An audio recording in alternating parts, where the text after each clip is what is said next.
Derrière moi, nous avons l'église, ou plus exactement la façade de l'église qui date du XIXe siècle, car cette église a subi un certain nombre de remaniements, donc, dont un prolongement de sa surface. Le toit de l'église, la faîtière plus précisément, présente une protubérance qui est la marque du rallongement de l'édifice dans les années 1850-53. Et la transformation est due d'ailleurs, entre autres, à un vénérable curé, l'abbé Emmanuel Auger, dont mémoire est faite à l'entrée de l'église par une plaque commémorative. Nous sommes ici dans la partie la plus ancienne de l'église, c'est-à-dire du mur du chevet jusqu'aux angles là, qui donc correspondent à l'édifice primitif qui est évalué fin XIIe, début du XIIIe siècle. Ce qui est remarquable dans l'édifice actuel, c'est cette voûte à nervures multiples, dite du gothique angevin. Il y a donc ce vitrail-là représentant Saint-Laurent, qui est le patron de la paroisse, patron de l'église, revêtu des vêtements primitifs du diacre, c'est-à-dire la dalmatique, l'étole, et il porte dans la main droite la palme des martyrs et dans sa main gauche le livre des heures ou le bréviaire. Saint-Laurent, qui était un diacre dans l'église primitive à Rome et qui a été mis à mort sur ordre de l'empereur pour s'être opposé à ses décisions. L'empereur qui voulait s'emparer des trésors donnés, versés pour les pauvres.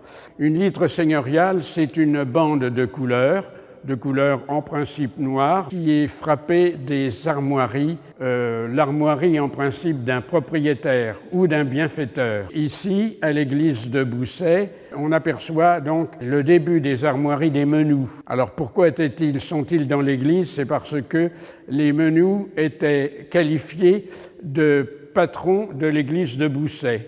Nous sommes ici dans une chapelle privée, la chapelle seigneuriale, qui a été édifiée à la demande de Jean VII de Menou, seigneur de Bousset, pour servir de sépulture aux membres de sa famille.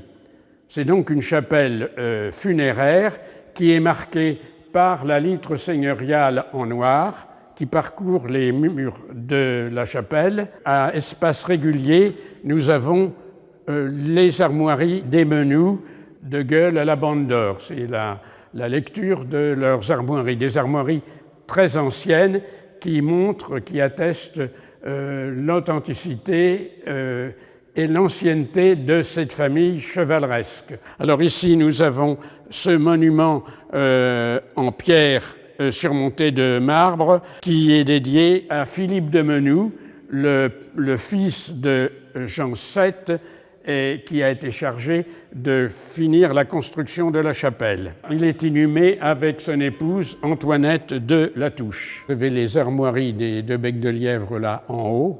Elles se lisent en principe de cette façon-là, le fond de sable, c'est-à-dire en principe c'est noir, à deux croix de calvaire tréflées, à la base une coquille. Et là ici vous avez sur cet autre vitrail là, c'est les armoiries des Menous. Ce tableau représente le roi David jouant de la harpe. C'est une œuvre du peintre italien Domenico Zampieri, dit le Dominicain. Domenico Zampieri, qui a vécu du moins au milieu du XVIe, début du XVIIe siècle. Ce tableau n'est qu'une copie de son œuvre, une œuvre qui est arrivée en France avec les bagages du cardinal Mazarin. L'original se trouve au château de Versailles. Il avait été acquis par Louis XIV et fort heureusement été épargné par les ventes à l'enchère, à l'encan, qui ont eu lieu au château de Versailles au moment de la Révolution. Ici, vous avez donc une peinture sur bois du XVIIe siècle, qui est une œuvre de l'école espagnole, dont on ne sait pas l'auteur, qui représente le Christ couronné d'épines.